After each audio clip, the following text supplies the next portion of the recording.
Hey, what is up, everybody? Welcome to a brand new podcast that was just created for the pleasure of anime fans, anime influencers, anyhow, whatsoever. But welcome to our very first episode of Anime Nokori. What is Anime Nokori, you ask? Well, that is a very good question. Anime Nokori, first off, let's just explain what the word Nokori means, which is means leftovers or left behind. And that is what this podcast is going to be, because I've been watching, listening, reading anime, manga, and stuff for over decades now, which is scary to say. But fair. Yeah, and I've just been wanting to say, I want an outlet to be talking about, just do a recap or just a good conversation of series that we watch and stuff, not only from the current and present, but also in the past as well. So that is what we're going to be showing for you here on this podcast / video, which if you definitely like the vibes or definitely want to hear some more of this awesome, cool content, as always, follow, and subscribe on our YouTube page, Anime Nokori. But with me today, I have my awesome co-host, my number 2. She is just as awesome as I am, but just not as much. Just tick her down a little bit. He said number 2, but we both know I'm number 1, and it's fine. It's fine.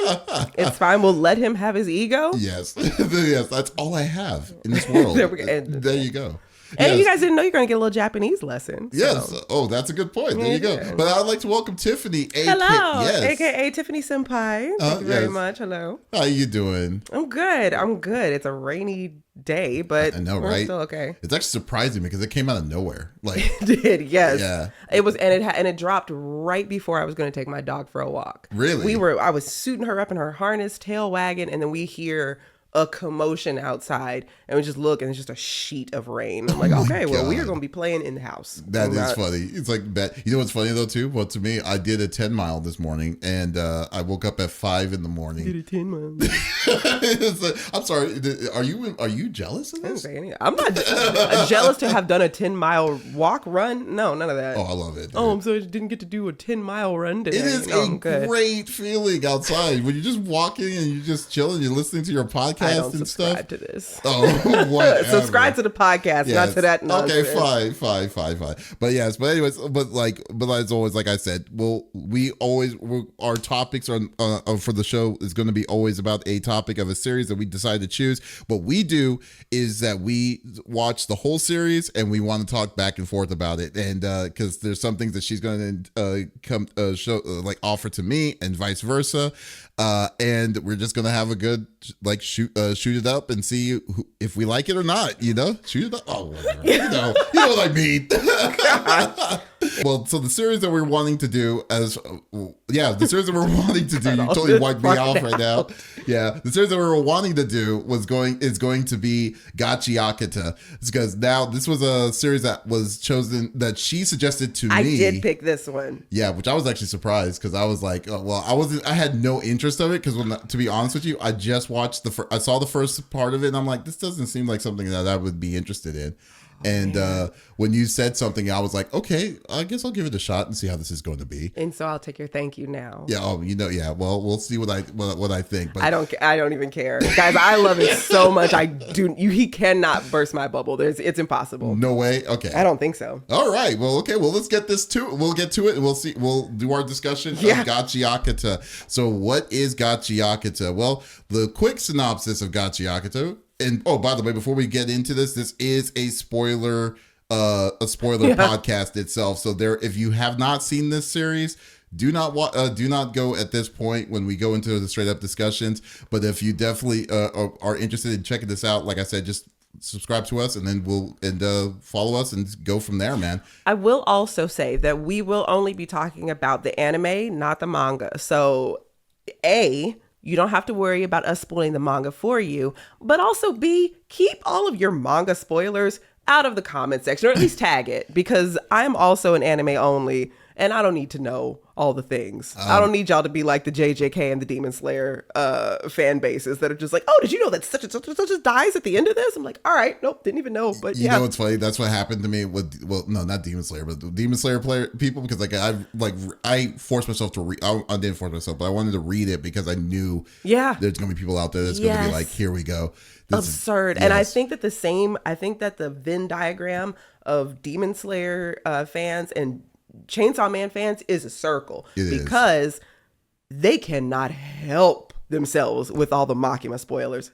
All right. Anyway, that's your disclaimer. If you continue on past this point, just buckle up, be prepared. Yeah, have fun with it though too. But anyways, here we go. Well, Gachiakuta is a dystopian action fantasy series following Rudo, a teenager from a slum who is falsely accused of murdering his foster father and exiled to the abyss.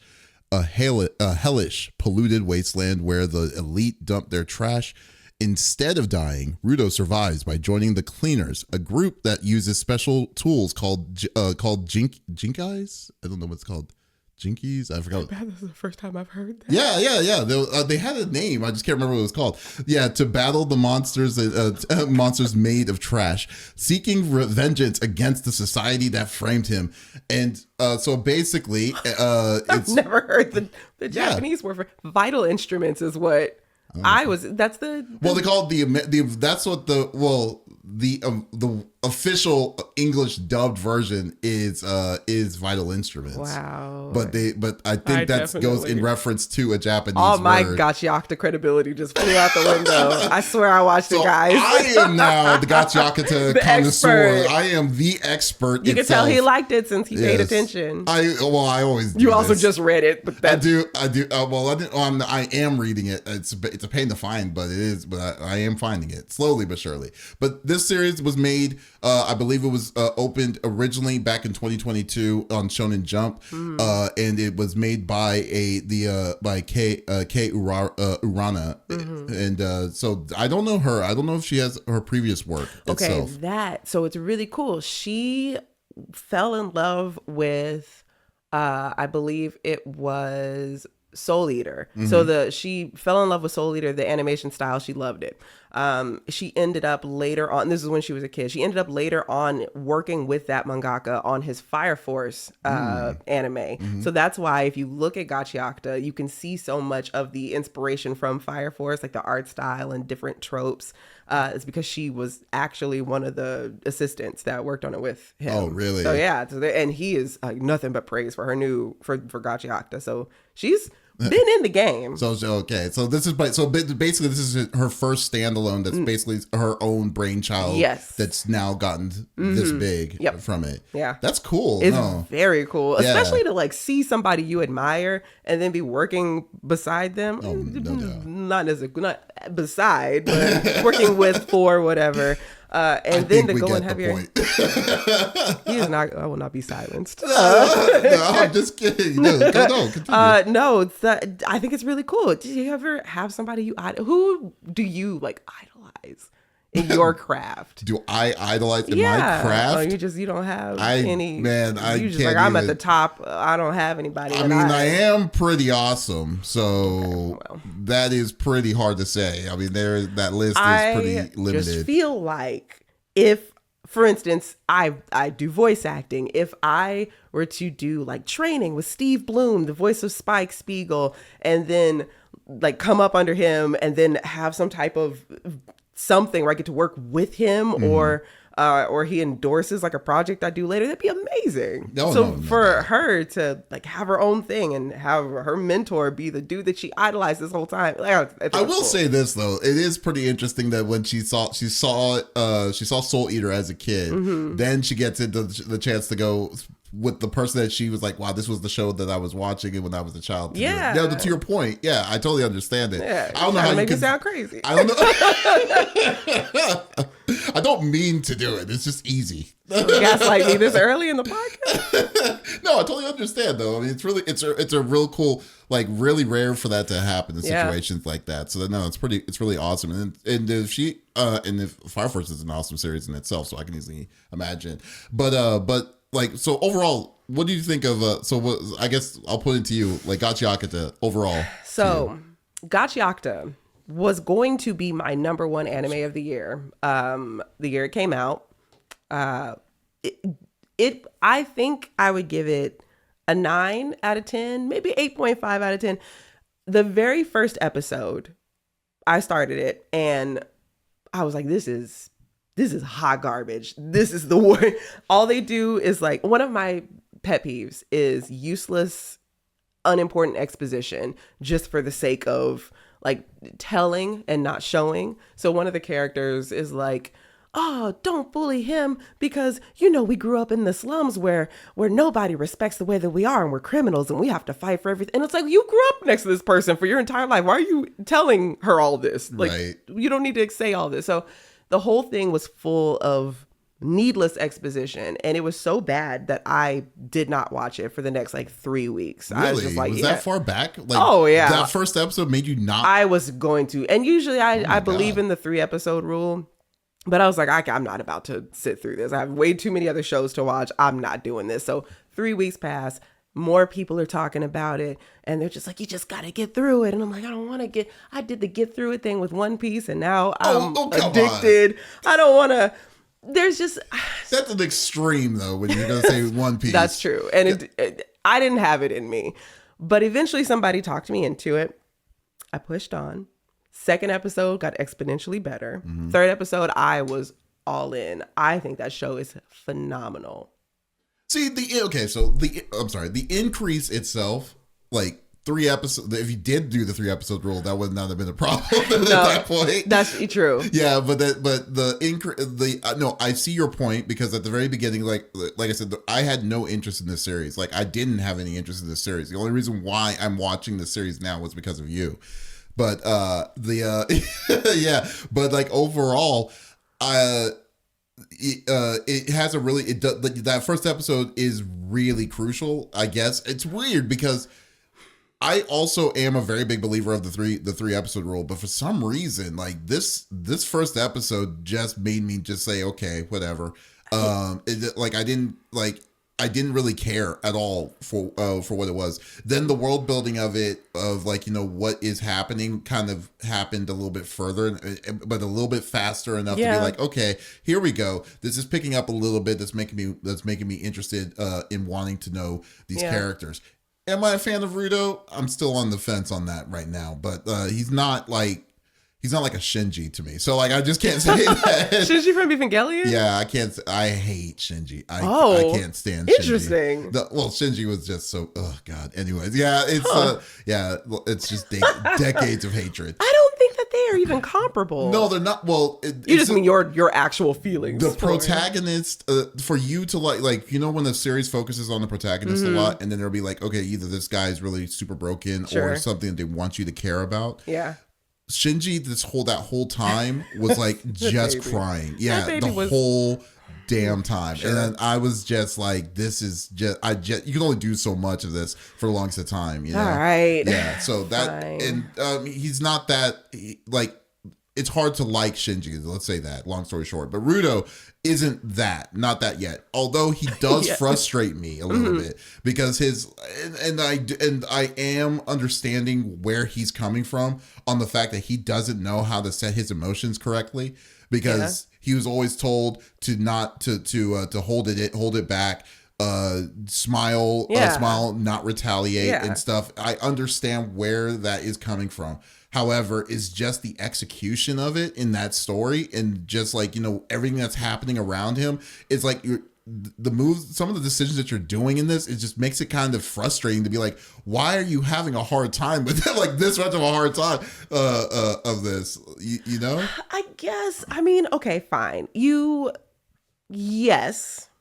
And I will also agree that I think that Rudo, and this is why I can't give the show, I probably do lean closer to like 8.5 on this show. Mm-hmm. And it is because I think that the main protagonist and the main antagonist are the 2 worst characters in the show. Mm-hmm. So that part is, you can't. As far as Rudo's behavior, he is a little feral child, but his I don't know if it's both parents or just his dad. I don't think they said anything about his mom. Okay, typical anime. Yeah.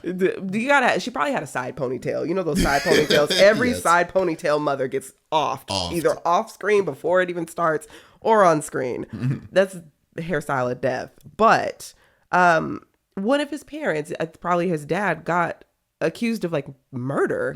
So they think he's like this feral descendant of a monster, and He's they already think an outcast. Yeah, he's already an outcast. And I get what you're saying. I think that Rudo's lack of situational awareness is justified. So I mean, I get it. I get what you're saying. I like him I like him in the sense that there's a lot of room for growth. I think that it's interesting. And actually what I do like, I will say this. So throughout this series, you're seeing him trying to get a hold of his emotions. He's trying to learn how to be human in a world where humanity is very, like, it teeters. The priorities are very off, and he values stuff more than he values people. And now he's having to learn how to interact with people. And it's interesting because you get to see his slip ups. You get to see how with Amo. Yeah. And I don't want to jump too far because I think we're kind of all over the place now, but he makes mistakes, big mistakes. And even to the point to where, they say whenever you have like a feral main character, they're always like, oh, we got to we see potential in him. We see he's going to be able to calm down and mellow out. They at one point were even like, this kid's got darkness in him, and we don't know if we're gonna be able to handle this. Like the very first time when they introduced Rudo to the cleaners, like the cleaners headquarters, and what's the name, the clairvoyant girl. Yeah, her name is Simiu. Yeah, Simiu. Like, which by the way, she's a badass in herself. Oh my goodness! It's just like how she holds herself is just freaking amazing. But like, and then she's just like freaks out, like when she's tried to look into him, and then they're like, this person's is a wild card. We don't know. We know he's going to become crazy, like that guy. He's going to become the big dude. I just think that the way they kind of portrayed him in itself. I mean, I understand that this is the very beginning. It's not a rule out for me to say that this doesn't make me interested in this series, because I really did like after I started watching getting into the process of things and how they were like moving around in the world, I was like hooked at that point. And especially when they brought the Raiders in the mix of it. And so like but yeah, I mean, it was, but some of the things I loved about it, and maybe this is more on is it K? I don't know. K Urana. Yeah, K Urana. But I love some of the weird like references that she put inside the series itself. Like I remember like when he first meets what's his name, Zonka, and then they kind of get into that fight, and then like he didn't even like that. This also kind of proves my thing of my frustration with Rudo in itself. He's fighting. It's like I don't believe that he has never seen a freaking plunger before in my entire life. That part is odd for a kid who is picking up things that people throw out. You were telling me that these rich people are not throwing away plungers. That one person threw away a teddy bear because there's a little rip in it. Yes. You're telling me they don't want to throw out this thing that is like, oh, this is gross now, we need to get rid of it. You're telling me you've never, that's a fair point. You've never seen all that. Yeah, so, it is very odd. It's like that aloofness drives me insane. It's like you should know, if anyone would know what most of this stuff is coming, But then when he starts fighting, and he just maybe he was caught up because he doesn't know how to use his vital instrument correctly. But it's just the scene of him just running with his plunger filled with poop and stuff, trying to fight him, and then they have a Scooby-Doo like scene where they're going through the different sides. Yeah, and I was like, oh, this is Scooby-Doo. She is like, silly. I love how, but it gets so serious at times too, and I love the juxtaposition. I love her. I love her. But you can see the influences from the other like Fire Force and Soul Eater in those aspects. Yeah. You know what's funny? It's like I've always thought that series, like the way it's animated and the way it looks, is like reminds me more of like Kingdom Hearts, like kind of with like the big feet, the big gloves and stuff like that. I like that. Oh yeah, you're right. I do. I think I remember. And I think it's when oh, what's her name? Rio with her big scissors. I think that's the very first when she activated them to full size. I think that was the very first time I thought about that. But yeah, I get that. I get like the vibe, the same vibe. Oh yeah, no, but everybody is malnourished though. Everything is hanging off. Especially of Rio, them. dude. Oh, Rio, and no, but if you look at Rio, his little bitty, not Rio, Rudo, his little arms, and his gloves. Yeah, no, they're all. They're all incredibly malnourished, but she's a skeleton. Oh, Almost. She is. That girl had like a square. The hip bones were a right angle. Yeah, she had a small table for right next to her sides of her hips. Man, that was wild. And I know that was a little bit of controversy, a little bit too online about it, but I didn't. In which direction did you hear that though? I don't know. Well, the problem is when you hear when people are making an issue out of something like that, you can't really unless you have all the information, you can't really make it a straight up opinion. Okay, I'll tell you what it was. Most people are saying that they were angry of because how skinny, that they made her either too skinny or whatever, and things like that. But this was before me even understanding the series, so I was like, wow, okay. So it's like, wow, okay. But I was thinking this is just YouTube being YouTube again. They were mad that she was too skinny because she wasn't gooner bait. She wasn't sexy enough. Really? You're gonna have this girl who's half naked and we can't goon to her? Because she looks like a skeleton. People were furious. Really? Because of the gooniness? It's probably the same people that got mad that they de-sexied the M&M. Which M&M was it? The red M&M? They de-sexied the M&M? Yeah. What made it sexy in the first place? You shouldn't find M&M was it the lashes? I mean, that was the only thing that was different. I don't know, but the same people were outraged. I don't know if it's the same people. I don't know if the M&M overlap, but people got mad. People get mad about things like that. That is insane. There's so many anime that you can do your thing. Yeah.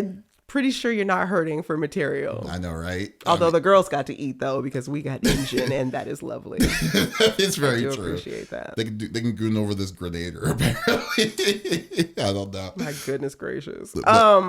Okay, so I want you to tell me who your favorite. Since you don't like Rudo, who's your favorite character? Okay, listen.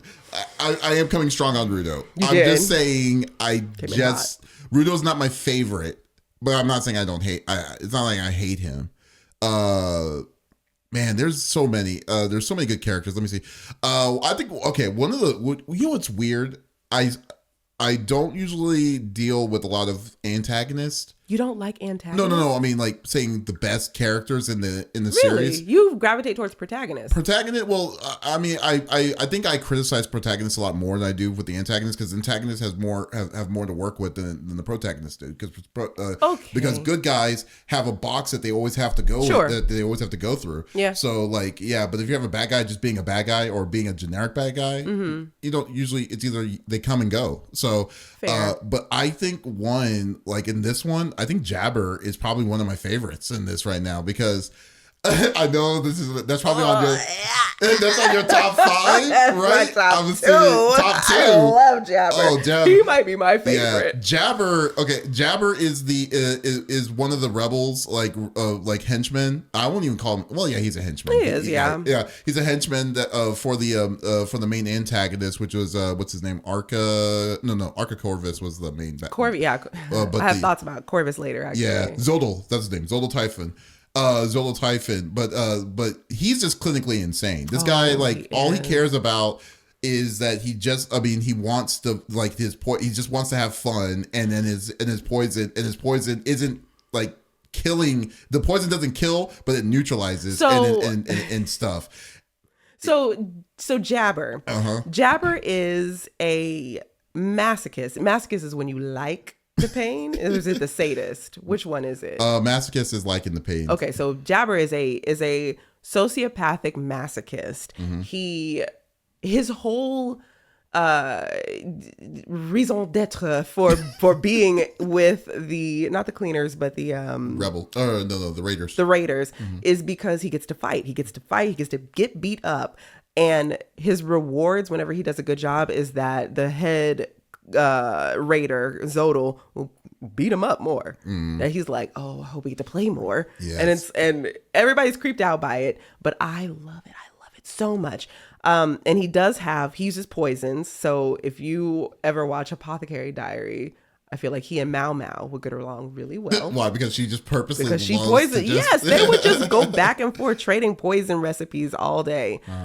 So he is so masochistic. So when you first meet him, he's trying to snatch up. So the I know we read the synopsis in the beginning, but the premise is when Rudo gets kicked out of the surface where he has been, we didn't really talk about what this show is about. We read the synopsis. We just read the synopsis. We just jumped in. So you're already this far in. You probably already know what it is. You can go back. You can go back. Yeah. It's all fine. But so Rudo likes to collect trash. He sees value in things that can be restored, things that people throw out, and he believes they can be restored. Their shelf life is a lot longer than what people value.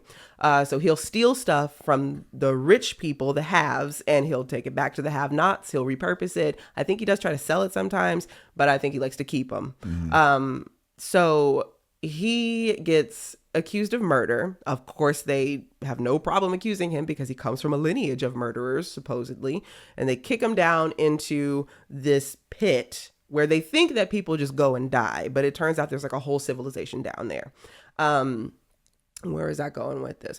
So whenever the people who live in the pit, called the ground, whenever they find out that a person from the top, the sphere, is down there, they're like, we got to get him. He's probably got stuff we want. He's got information. We got to get him. And that's why Zodal and the Raiders want him. So the first time we meet Jabber, he is going on a mission to go and snatch up Rudo. So cut to Jabber with the best voice acting. This show is so good for English voice acting. Yeah. Well, I've only seen 2 episodes of it. Why did you watch? Because you said. You said specifically you have to at least watch Jabber. Okay. Yeah, I did. If y'all are gonna watch Gachiakuta, you have to at least watch Jabber's episode. If Jabber is on screen, just take the time to switch to dub. I would never say this about most things except for Cowboy Bebop. It's illegal to watch it subbed. I don't even think Japanese people watch that. So really? I don't know. That's it's hyperbolic, but yeah. That's funny.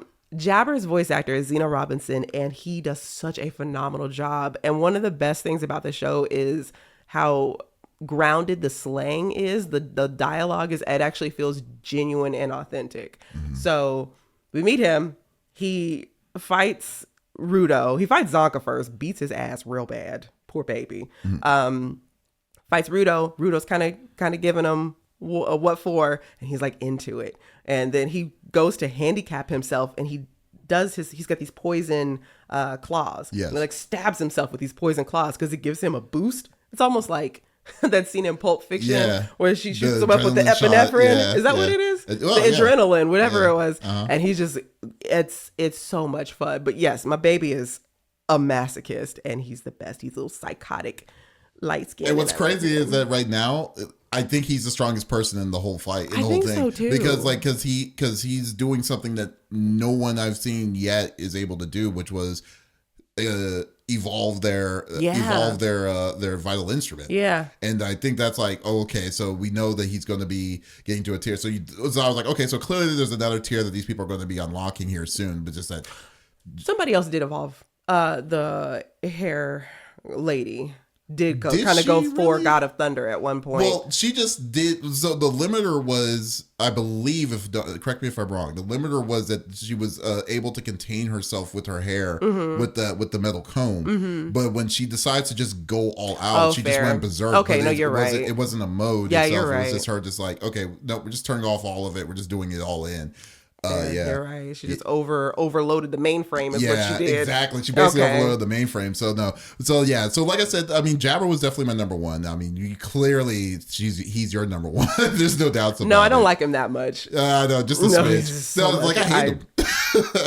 Annoying character. I adore Jabber. I didn't mean to. I asked you a question and just took it. I was like, anyway, I'll say you said his name, so you summoned me. You had a better thing for it. Jabber is so cool. If I had to go top 3, I would say him, Semu. I really do like Semu because that girl is just like, I don't know what it is. Like, she has to be one of the strongest characters too when I think about it, because like, I mean, we haven't saw her face someone else that has the same kind of vital instruments against them, but like, I don't know how you're going to beat clairvoyance that way unless you have something that's going to like impede it or something like that that would make it tougher for her to use direct input of what's happening in the situation. So I don't know. I think that her character, and this isn't explicitly said in the anime, but I think her I think she chose to be in the office because she knows that she's not a fighter per se. So she's good enough to defend the base, but I think that she could be easily overpowered because she doesn't have a combat. She can be defensive though. She could be incredibly defensive, but she doesn't have a combat specialty. And so like before Rudo got there, they weren't fighting other humans really. They were only fighting trash beasts. Yeah. So these giant monsters that are made of garbage, they're like the sentient giant garbage monsters. So the job of the cleaners is to just dispose of all the giant trash monsters.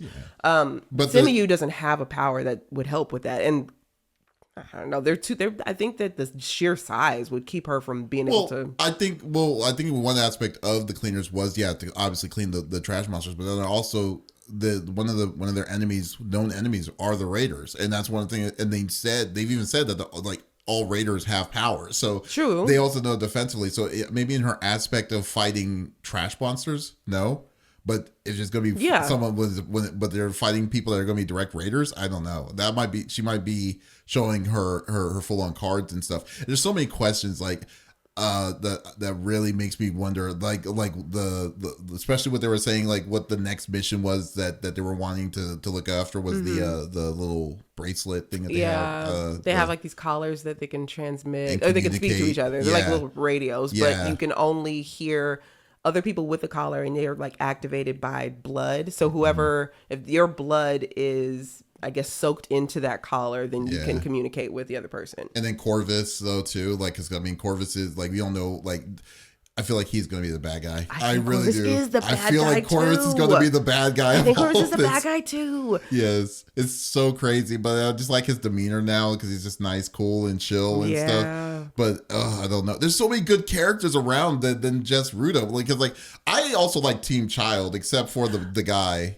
Oh, you don't like Bundus? No, that's not Bundus. Bro it's Santa. Bro. Bro Santa was kind of I liked him. I like him when he's paired up with Bundus. Bundus was hilarious. It's like two old men watching their kids play. It's like, these kids. Kids will be kids. Yeah, I love. Okay, the one thing I will also love about how they do this series is I love how you think that the suspense or it's going to go somewhere. Like you're like, oh, okay, wow, they're making this really important point that this person's about to punch this wall, and so he's obviously going to break through it, and then it's stuff, and then you just see it, and it's just your little tap, and then it's just like, oh my god, it's like what just happened, and they lean into it for a while. And then you start saying, oh no, that's not his power. The power is the fact that every time he's hitting it, he's getting stronger slowly and stuff. And I'm like, oh, okay. That's a cool comedic thing. But I think one of the best parts of things that happened was when Zonka lost to Jabber again. I know. I mean, he's 0-3. 0-3? Is it 3? I thought it was just 2. I mean, he lost against Rudo. Oh, sure. No, oh, you mean in general? Yeah, in general. He couldn't get back on Jabber. I would sit it Jabber's out. Jabber's 0-2. I would have to tap him. I would have to tap somebody else in if I had to fight Jabber. Zonka's going to be the person that's going to stop Jabber. I mean, clearly he's going to be the person that's going to stop Jabber. I don't think anybody's stopping Jabber. No, Jabber's going to get stopped. I don't know who's going to. Who would have you? I don't know. Go ahead. I'm getting you. Oh no, that's okay. But I'm just saying that Jabber itself. I'm not Jabber, but Zonka. The time when Zonka gets poisoned and stuff, and then you see the backstory about him being he's the number one person in his school and stuff, and then this one person comes in and then just not even barely any effort, just doesn't oust him. And then he's like, well, I'm going to show him how I'm so much and then you see how he just gets his pull back and he's about to get back as round 2 of the big fight. And then really it's just all in his head. He's completely gone. He's lost the whole thing. I love that they didn't do that. They weren't going to do the trope of the person found his spirit. The person found the next step up. It's no, he flat out lost because Jabber was just too good against him. I love that. The show is really good at misdirecting. Yes. It's so good at misdirecting. Yeah. I got it for sure. Okay, so. Yes. What about for you? My top characters? Yes. Okay. Well, obviously we know what my first one is. I would say The plunger. the paid actor. Yes. I would say I think that my and this is only due to her misdirect. I really want to know more about Rio. Mm-hmm. So Rio is Miss Hip Bones. Yes. And I didn't care for her too much, honestly. But then whenever she pulls the blicky out on Homegirl, which I think that if your magic system is very heavily like fantastical, it makes it that much funnier when somebody pulls a gun out. It's so amazing. Oh my gosh. So I love it. It's like, you left me no choice. Here's my secret weapon, gun. Right. The most high stakes game of rock, paper, scissors. I know, right? But I love her because she presents as this like adorable, fun character. She's like, oh, Rudo, I love your hair. You're so cute. Oh, everything's hunky dory. And then you get just this sliver of information about her when she locks in and for her fight. And you see that there's a darkness back there. Mm-hmm. You see that she came from a place that is completely foreign. So we're seeing all these powers. We're knowing about cleaners. We know about raiders. We know about trash beasts. But then in her, you have this new bit of information about like paid assassins. And you're like, okay, who is hiring assassins? Mm-hmm. Who needs to be assassinated? And why are we getting children to do it? Is this like a child soldier type situation? Oh, clearly is. It's so cool. And I love that Engine is the only thing keeping her on a leash because she knows she's not supposed to be wilding out. And she even tries to, she's like, hey, nobody can hear us in here, right? Because I'm not supposed to be doing this. They put me on a leash. I'm not supposed to be opening the cage. So I love Rio. I can't wait to hear more about her backstory because I think she's probably going to end up being like solidify her. She's going to be up there with Jabber because I love anything assassin. I love an assassin story. Oh, so, yeah. No, definitely. And then I want it to be Engine, but I think Engine might be a fraud. You think Engine might be a fraud? I really? think so. Unpopular opinion. I don't know. Man, dude, like, no one... Tell me what he's done. See, that's just it. The only thing that the way that they treat Engine is that they're treating him kind of like Gojo, because they know you don't want to mess with Gojo, but the same way, or they had to do something to neutralize him before they do anything crazy. And you know what? Nothing's crazy happening. Gojo showed his colors in the first 5 minutes of that first episode. You saw Gojo get to play around with like the king of curses, and it was nothing. What has Engine done? I pose you a question. What has Engine done? There hasn't been anything that made that. We had 26 episodes. No, the only fight that he actually even had to have a chance to do was when he was they were facing Amo. But then technically... And he got beat up by a child. Yeah, that wasn't even Amo that beat him up, though. That was, what's his name? Oh, that's true. His own. And he wasn't expecting it. And then he, quote-unquote, was playing possum or whatever.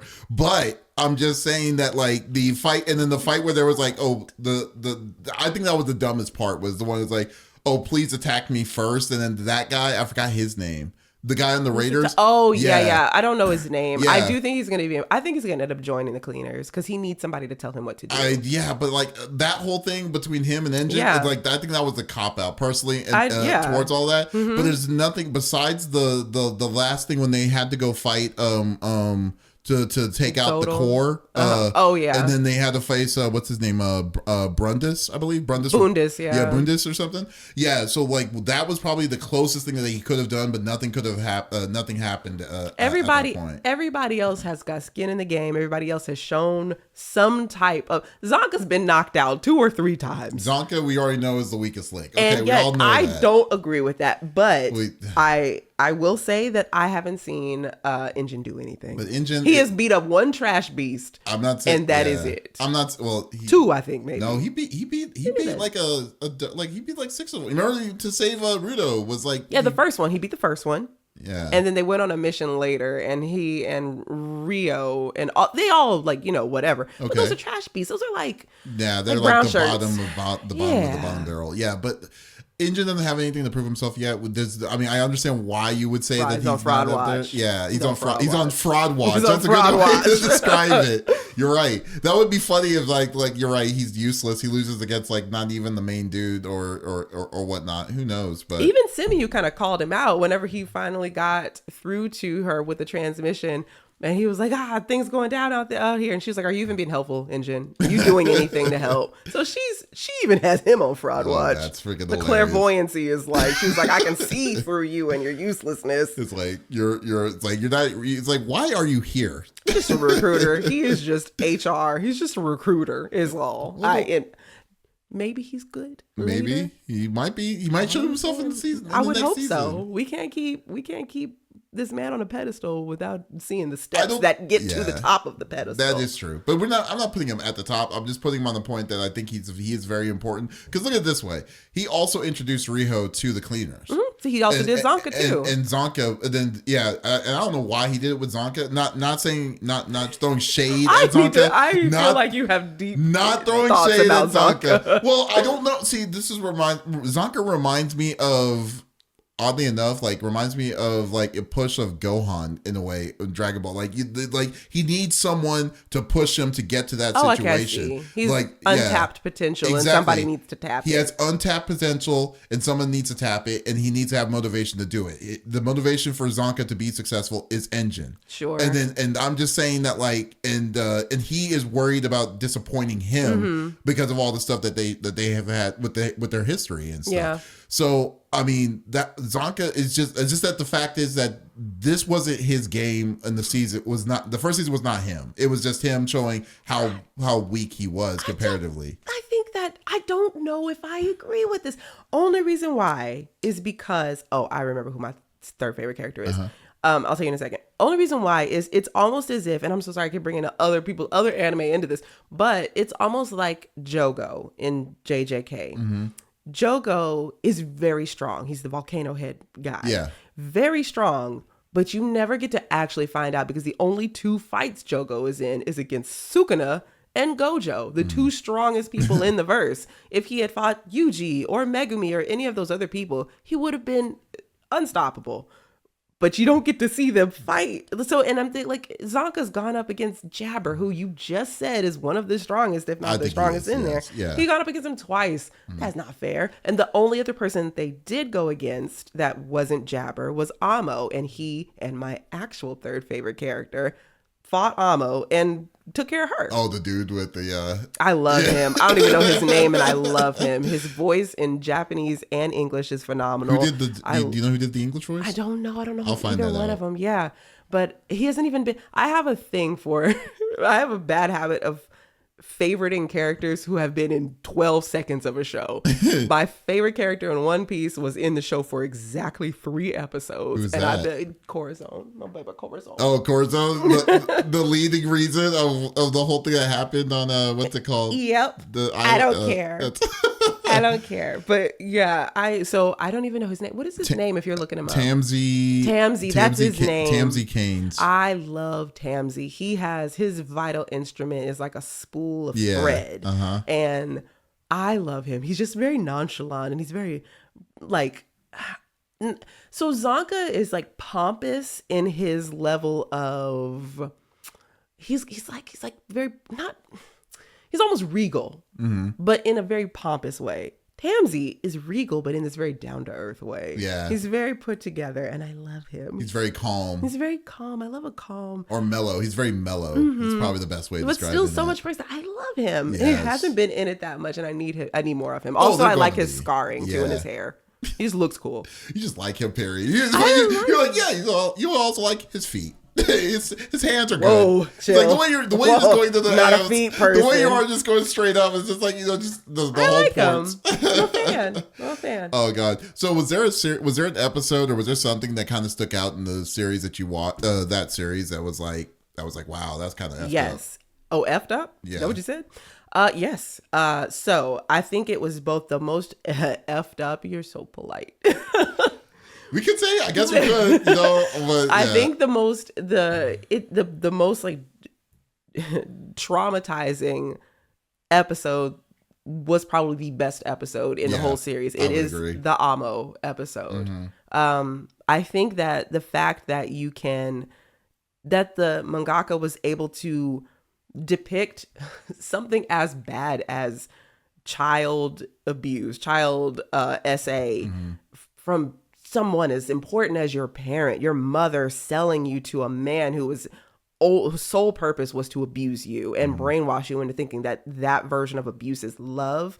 And then the way that they were able to illustrate it, they did this like cartoonish, clownish, like a child drawing of it, childlike innocence of it. Yes, and that's what made it heartbreaking. Oh my God. You know what's worse was the like what you were saying about how the child, like the mom was really bad, and then you saw like, okay, this is bad. This is like, you saw it and you're like, this is bad. And then when they did a time skip when she got a little bit older, and then she's like, let's do the ritual, and then I was like, dear Lord. It's like, I was like, wow, dude, this was like, it was a crazy episode. It's weird because like it's an episode that doesn't show that, thank God. It does not show it. It doesn't show it. Yeah. But just the depictions that they were showing in the crown, the child drawings and stuff like that, like totally makes it. And see, that's the way that you build that character, because now you're like, this is why she's insane, like clinically crazy, and she doesn't the standards and stuff. Yeah. And if you can give that, okay, I have two things to say about that. One, if you can do that, then why was the first episode so bad? Yeah, that's what I'm saying. That's exactly what I'm saying. It's like, what is going on? Like, it was weird. It's like, first off, screw that girl that totally, like, that was like, oh, Rudo they were basically going to be like together. They were going to be together. If that didn't happen. Like, wait, what? Say that again. Rudo and what's her name? Amo? No, not Amo. Rio. No, not Rio. The girl that first that oh, the freaking bunny rabbit girl. Yeah, the bunny rabbit girl. If you don't pick that damn rabbit up off that girl. Yeah, she switched up so fast. Rudo went to the surface, almost got shot to get this girl a teddy bear. He sewed it up, he fixed it up, he gave it to her, and she's like, oh my God, I love you so much, thank you so much. One little murder accusation. One tiny little murder accusation. And she's like, I don't even like your bear. I never wanted you in the first place. It down. Girl, if you don't pick that bear up and get that man, save him. You don't have to whisper it. You just say it out loud. I'm furious because I want to yell it. Save that baby. What you need to do though, it's actually kind of funny because that was also kind of confirmed that Rudo has eagle eye vision, but to be seeing that kind of stuff. True. Although the one thing that made Rudo also, I give a little bit of props to Rudo, was when he this probably make me sound bad, was when he punched Amo and was beating the crap out of her, and then everyone's like, you're going too far, and then he gave his reasoning of why. It's like, we almost died to this girl's craziness. I think, and you know what, and that was going to be my second point. If you can give that much leeway to Amo and her erratic feelings, you should be able to do the same to Rudo. They're very similar in their trauma, not the reason behind the trauma. I think that they're comparable. I think that both of them have a violent way of expressing their trauma. I think that maybe Amo isn't technically violent as much as it is self-destructive. Yes. But so for Amo, all of her violence is internal. So she's putting that onto herself. She's allowing people to treat her any type of way. And she's seeing that as it fixing her. As love, too. Yeah, as love. And they were really good at depicting that when, God, she did such a good job of setting the tone for that episode, literally in the first couple seconds. Because at some point, Amo sees a bird. And she's like, oh, Mom, look, what a pretty bird. And her mom was like, that's an ugly bird. She's like, oh, you're right. I hate that bird. Yeah. Shut up, bird. And it's like, okay, so you live your life through needing acceptance from other people. You need other people to validate you. Rudo is kind of the same way, but instead of internalizing all of his trauma, he puts it out on other people. So when he beat the shit out of Amo, I kind of liked it. Yeah. In the sense that is a very that's a very realistic depiction of irrational behavior. And I also thought Injin's response to it was interesting. He was like, hey, I understand what you're feeling. I like hot girls. Do you not remember that? I don't remember that. It just sits him down. He's trying to, they pull Rudo off and they're like, brother, what the heck was that? And he's like, you're right. That was crazy. And he goes and he leaves and he's trying to like wrestle with his thoughts and his feelings. Engine comes outside to like be big brother. And his way of comforting him, he was like, hey man, I know you lost your emotions out there. I get it, because I like hot ladies. I like them crazy and I like them hot. And I also lose my emotions sometimes. Hang in there, kid. And it was just like, okay. That is the worst, the worst pep talk I've ever heard. It was terrible. I feel like Inju was just like, I pull. I know, right? It's like, good luck with your problems. It's like, I'll still, yeah, that would happen still. I can see myself. Oh my God, you're right. That is so bad. That does give off that crazy energy, but no. Man, so the series, like I said, I think like the strengths of this series, I will definitely, if they go the way that they're going, because one of the worst things the thing I always am afraid of, especially jump series, is when they jump the shark. Yeah. And if it's like, if they have an idea or a path of what they're going to be telling, because right now I think let me actually ask you this: what is one of the weakest parts of Gachiakuta that you think that they could be improving, that they could improve on? I think that's a great question. My gut reaction is to fall back on Zodal, and I think that he talks in circles. I think that his motivations they might not be unclear, but I'm not very motivated by them. So I think that a lot of the pull of the show is the character interactions, but I'm not drawn in by the actual plot. It's more of a character study than, oh, I want to make sure that Rudo does this and I'm excited to see them move forward in this storyline. I don't really care about the storyline. So I need them to flush that out. I need them to make that more prominent part of the story. I see.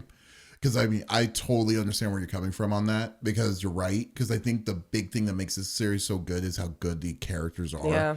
But the story of them, like, we know the base story is that Rudo's trying to find a way to get back to the top to get his revenge from his father figure that he saw killed, and trying to find who the masked man was. Yeah. But there's other small things that are happening. To be fair, in my opinion, I think that this is the first season. So the first season is building up to something that's going to hopefully be better. Sure.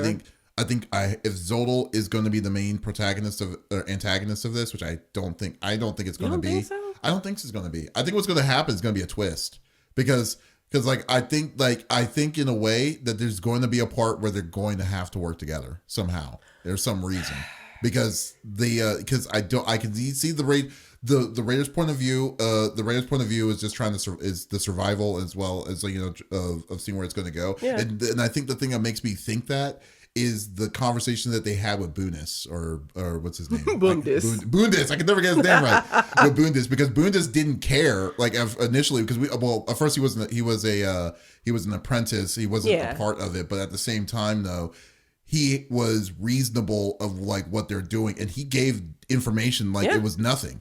So ulterior motives to that, though, whatever those are. There were ulterior motives on it, but like, I think that it's going to be a possibility. There's going to be something that's going to be a worse fact. Like, for instance, when they tried to use the mock, I see what you're saying. The mock flying up to the surface to find out what the limitations were of it, and then when what's her name, the girl with the hair, Rio? Yeah, no. Oh no, I don't know her. The static I had one track mind when it came to the Rio. You clearly the do. Raiders. I was like, it's Jabber, Jabber, and that's it. But I know all the other except for it's a girl. It's Rio. I know 3 people's names apparently.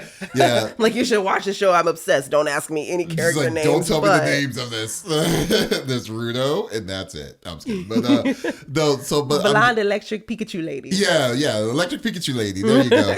Yeah, so like, I mean, so because like, for instance, like, we don't know like why that's even there. I didn't even like, if someone would have said, oh, there's something that's going to be killing a person that's going to try to go back up there. So why is that even a system to do that, or to have that there? There are going to be deeper questions that they're going to have to answer. You're talking about the trash beast that they... No.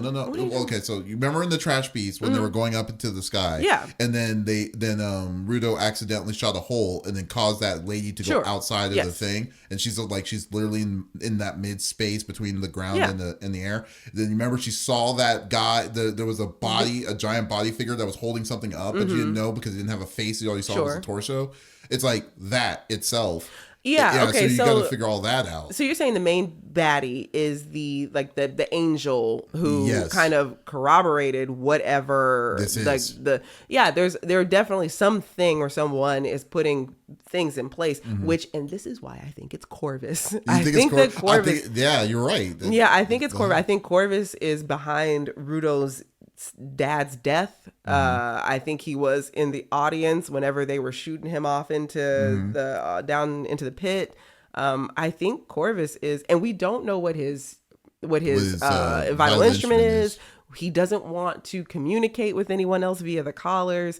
I think that he probably is the ultimate big baddie. Yeah, and look at it this way: he was gone out of the institute when what's his name first came in. Yeah, so he could have been the guy that he's been searching for. So I just think that Zodal is just a person that's like Zodal. The best way probably because Marvel is the Magneto of this universe. Okay. So I think that it's like he's misunderstood. He comes across as an antagonist, and then all of a sudden you find out like, oh, here's the ultimate reason why this is the way it is, and then it's like they're going to find a way to merge. That's actually not a bad comparison, because it really is like the whole show.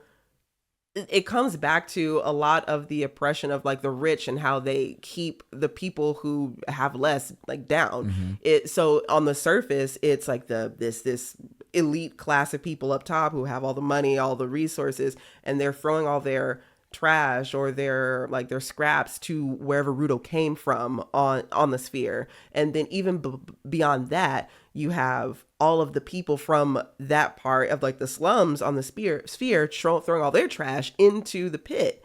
So that's I like your analogy there, because Magneto is just a product of other people. Yes. Yeah, he's a product of where he's lived, like of the society of oppression. What he's been living in. Yeah, so I didn't even think about it like that. Yeah. So that's how I'm thinking of, and that's why I think that, and then I think that's the reason why Zodal was so weak as the main baddie, because I don't think that he's not going to be the main baddie. That's why I don't think there's no way that he's the main baddie if that's the kind of energy they're going to be bringing out. Valid. He's going to probably be showing off, like he's going to be showing exposures of stuff like the collar thing, and you'll be seeing more and more of probably of Corvus being something more than he is later on. No, I'm with you. That's my tin hat. All right, I was going to say conspiracy theory corner. There, I think about that. Yeah, there you go. So that's great. Okay. But all in all, like you said, that was a really good recommendation from you. I will give that to you definitely. Really, I loved the art style. The art style was amazing. The music. We didn't even talk about the music. I was hoping we were going to get to the music. Yeah, my goodness. The music of it was great. Like some of it was like kind of weird, like but the scenic music, like the mixture of the hip, the bounce music, it reminds me of. It doesn't remind me of it exactly, but it reminds me of Samurai Champloo. When it comes to the subtle, like the beats and the stuff like that. I feel like she probably has to paying something on towards that, because it's that weird, that lo-fi and that same kind of like hip hop bouncing. Everything and stuff is like lo-fi. That. Well, some of it was. Some of it was lo-fi. Your default to anything is lo-fi. No, you're like, I love Smashing Pumpkins and their lo-fi music. I didn't say that, did I? No, just what it feels like. Metallica and their lo-fi songs are fantastic. I love Gwar and their lo-fi sounds. So yes, absolutely. I think she had to have had a heavy hand in that, because just the world that she created, it's like this really grungy, urban, but not in the way that people use the word urban, the actual usage of the word urban. Yeah. this counterculture is the word I'm looking for. So yes, I think the music is really fitting. Even the times where it is, you said there's some that are kind of weird, but I think it fits. I think it fits the world, and it hits on so many different genres. You do have like the death metal, you do have like the bounce music, you have like ska type of music in there somewhere. It's good. She did a great job. And I totally agree. Fits the world because everything is so grungy, and even just down to the cleaners' outfits, how specialized they are to themselves. And you could just see like the graffiti culture and just, I love it. It's such a good show. Good mix so much of it. Diversity and inclusion and all kinds of things. It's chef's kiss. If we're going to wrap this up, I have one more question for you. All right. Obviously, this is like, you knew this was going to come. Okay. Your vital instrument. What do you think it would be? The vital instrument. Your vital instrument. My vital instrument. Mm-hmm. Now, I want to preface that it is not, everybody keeps thinking that it's like, oh, it'd be my cell phone. I use it all the time. It's not about what you use all the time. It's what you've like nurtured and taken care of. Something that's like very important to you, but for a while. That's a really good question. Huh. I would say my vital instrument would be my car. I'm just kidding. My vital instrument would be a gun. Yeah, it will be a gun. If anything we've learned in the world of Gachiakuta, a gun beats everything. The most efficient, yes. It does. What's crazy, it's like the reaction of what she had was like, it's like, how did you get that? True. Yeah. This woman had giant scissors at your throat. And the second she pulls out a gun, she's like, you're not supposed to have that. Yeah, I know, right? It's like, what? And it's all blacked out. You're like, what the hell did she have? And it was like, did you see the barrel at the end of it? And we're like, what the heck? Yeah, no, that was crazy. That was fun. Seriously though, I would say it's I would say the thing that would be for me would be I say it would be a camera, because that's nice. Yeah, because I would say I was thinking of like a phone, but I don't usually like using a phone most of the time. So okay, well definitely that would not be that. Yeah, it would definitely not be, but the camera would definitely be, because like I love messing around with the settings and stuff. And then I've kept like one of the cameras that I'm using right now I've had for 10 years. So I think that counts. yeah, exactly. So that's the thing I would I don't know what I would use for it. I was gonna say, how does it work? What is the power? You probably don't know, but there's a game called Fatal Frame that allows you, that you can capture like ghosts and stuff, and you'll be able to see visibility and things like that. Oh, okay. It'd probably be something about stopping time. I would say briefly about time stopping. That would probably, if I had to think immediately, it would definitely be that. Okay, and then be able to so this is also kind of like on par with Simu's power, and it's not like a heavy offensive thing. Yes. Okay. Maybe, yeah, probably not. Or it'd probably be more for scouting, if anything. Okay, recon. All right, I like that. They need some of that, because that could have helped with Amo's situation. Oh my God, got completely ambushed by her. I love how it's like, how do you not even think like this is not a trap this whole time? Especially this girl didn't have a mask on, for crying out loud. It's like, come on now. And she was barely clothed. Yeah. Yeah, no, well, that's just anime at that point. But anime. Cinema. Yes, absolutely. Absolute cinema. But what about for you? What would you say yours would be? Mine is, I had this as soon as I saw it. It is my viola. I have a viola. You have a viola? I do. You know how to play viola? Yeah, for decades. Oh, wow. I'm not going to say how many decades, but I've been playing for a while. I have a viola named Yume, which is Japanese for dream. Oh, look at that. I've had her for quite some time. We've been through a lot. I remember one time I accidentally left her in the car for 1 hour when I lived in Arizona. Oh no. And it was the same day as a concert that we were having. And when I got back to the car, I checked on her, and the neck of the viola had split from the back. Yeah, no. Oh my gosh, that was a stressful day. But we got her fixed up, and she's still my sweetheart. What would it do? I think that, now this is where I haven't gotten this far. I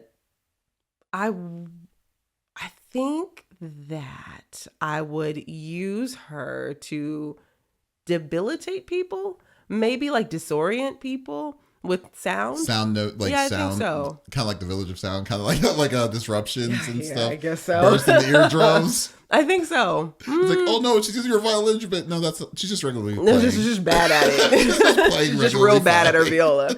I don't know. I need to think. Do you have a better? I don't know. I want was something gonna better than think that. around the same kind of tone, but like frequency Yeah. or can cause a displacement, like dizziness, confusion, and things like that. Disorientation. Disorientation. Or either that or like a Pied Piper effect. Maybe I can lure people in. Yeah. Yeah, that would be pretty cool. I like that actually. Yeah. I like the little hypnosis. Yeah, that would be pretty cool. Okay. So there you go. See, in a way, that's not really offensive either, though. No, it isn't. Yeah. That's And kind I of think of myself as like I'm like, oh, I like assassin stories and stuff like that. And here I am. That's more backline. Yeah. Well, It it's is. backline. Hey now, chill. It's still in the But front. it's still in there. I'm at the forefront. I am the one who gets the enemies ready. Okay, fight Jabber. Okay, then. I don't want to fight Jabber anyway. It's like, oh my God, I didn't know you were here. Jabber. Oh my God, that would be crazy. Oh man, but no, but like I said, this is a must-watch series. I mean, Absolutely. you would definitely suggest it for Yes, any folks? absolutely. Get through the first episode. Just know that this mangaka does know how to tell stories. I promise. You're not gonna think so from that first episode, but it gets so good. There's so much culture, so much diversity. There's really amazing character work. Watch the show. Right. And folks, we also want to know what you think about Gachiakuta. And I want to know what your vital instrument would be. Yes. And what you do with it. Please nothing too Well, crazy. Fair. I That's an do know all you open-ended weaves out question. there. That's probably not the best. Just be. Just be good. Just, you know what? It's like, don't be that guy. Actually, just tell me what it is. We'll make it up ourselves. just If tell you me- tell us what your vital instrument is, we will yes and you and tell you what we think we would do with it. Yes. Okay. That would be better. That's better. Well, you know, it's not going to, that's somewhat of a guard, but we'll see how that's going to go.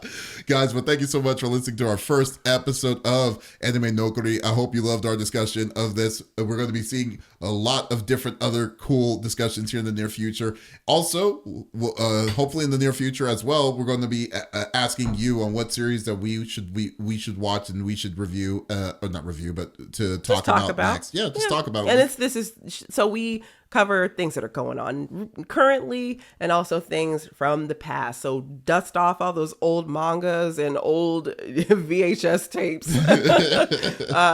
Yeah, we're going to be talking about the old school things as well as the new things. Let's go back to Akira. One day we got to sit down and watch. Of course Akira we again. do. That's such a great movie. That was such a great movie. Mm-hmm. Yeah. So guys, thank you so much. This is Davis and Tiffany. And I have been Tiffany. Yes. We'll Yes. see you next time. See you later, guys. Peace out.